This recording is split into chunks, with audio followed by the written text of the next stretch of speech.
In honor of our console RTS episode of Punching Weight, we're gonna take a brief look at a game that Shigeru Miyamoto said would be the next Mario. Pikmin. Yeah, that's right. The guy who created Mario, Zelda, and Donkey Kong said, the next Mario is Pikmin.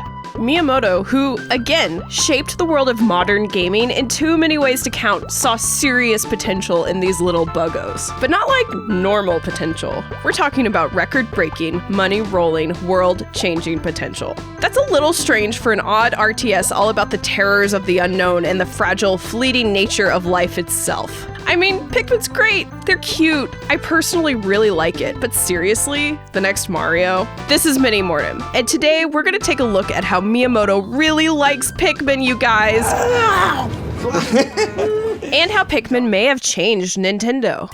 Released in 2001, just a month after the launch of the GameCube, Pikmin was intended as a holiday killer app for Nintendo. Miyamoto always refers to it as a straight action game, but it plays as a Nintendo-y response to the runaway success of titles like StarCraft and Command & Conquer. It's a wonderful, whimsical, dark, and scary take on an RTS formula that Miyamoto thought was going to be a huge hit, yet it never really took off. There's probably many reasons for this, not the least of which is the gameplay that's mostly based on waiting, the annoying camera, and the stress of impending death due to the game's 30-day time limit. There was a lot of criticism for the time limit, which Miyamoto fought hard to keep. However, it was removed from Pikmin 2 while Miyamoto was busy working on other games. Miyamoto would later say that the removal of this was probably a good thing. I thought the time limit was a brutal, brilliant way to introduce high stakes into the gameplay, but I can understand how it hurt the game's broad appeal. Pikmin shows how Miyamoto is perhaps a little out of touch with what will capture the public's imagination, like say, a Mario. Especially when you consider that people typically don't like experiences that remind them of death, especially when they aren't expecting it.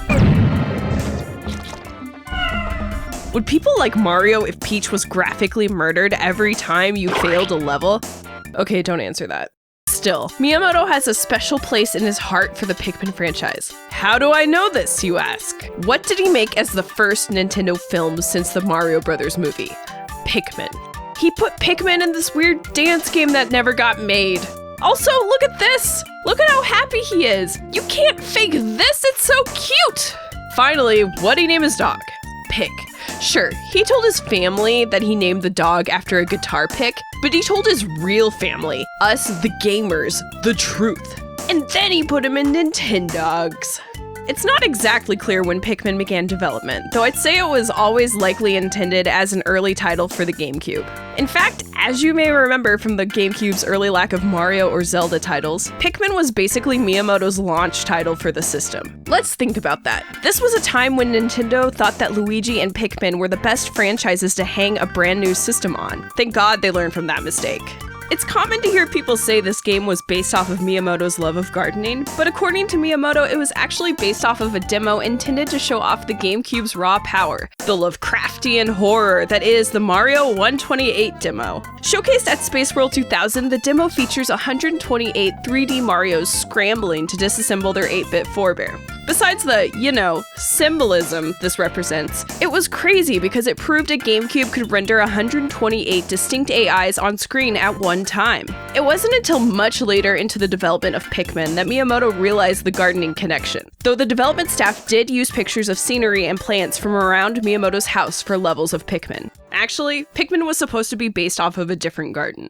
Originally, this game started with two characters, Adam and Eve, which apparently looked like fuzzy balls with eyes and noses. That's a little bit too close to gobos for comfort. According to Miyamoto in an interview from the official Pikmin strategy guide, the theme of the game was to just watch their life. In his words, give them love or make them fight.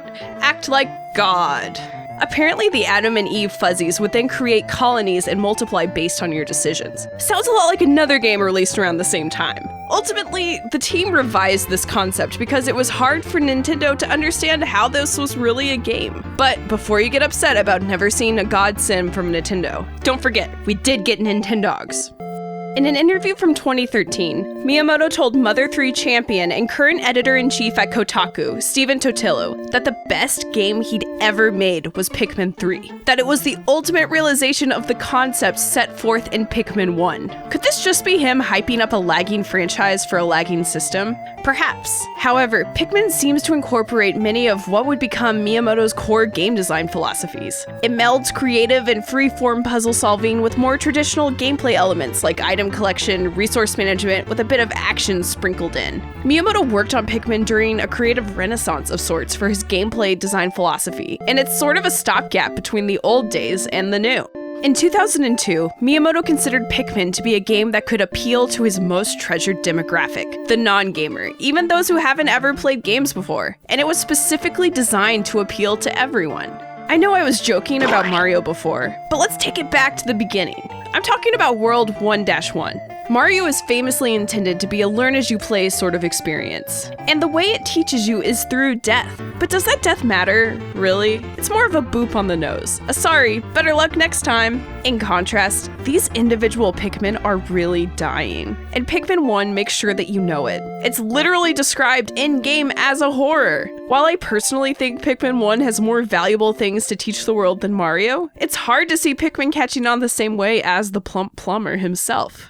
While Miyamoto still peddles Pikmin any chance he gets, like a father super proud of his child's art project, you can suspect that he took Pikmin's failure to take off in stride. It only emboldened him to further appeal to non-gamers. Not long after this, Miyamoto successfully captured this market with mega hits like Nintendogs, Brain Age, Wii Sports, and Mii's. In hindsight, it's easy to see now that Pikmin isn't the next Mario, and Nintendo has recently rolled out some exciting IPs to greater success. At the end of the day, most people play games to feel like a hero, not to birth and herd adorable, semi-dependent buggos through an unforgiving wilderness. Despite this, I'm in Camp Miyamoto. This game is incredibly special. For Mini Mortem, this is Grace Kramer. Thanks for watching! Don't forget to like, comment, and subscribe. What's your favorite dark Nintendo game? Let us know in the comments below. SSFF is a Patreon-supported show made possible by all of the beautiful names scrolling on your screen right now. If you want another look at console RTSs, don't forget to check out Punching Weight episode 14. Thanks for watching, see you again soon.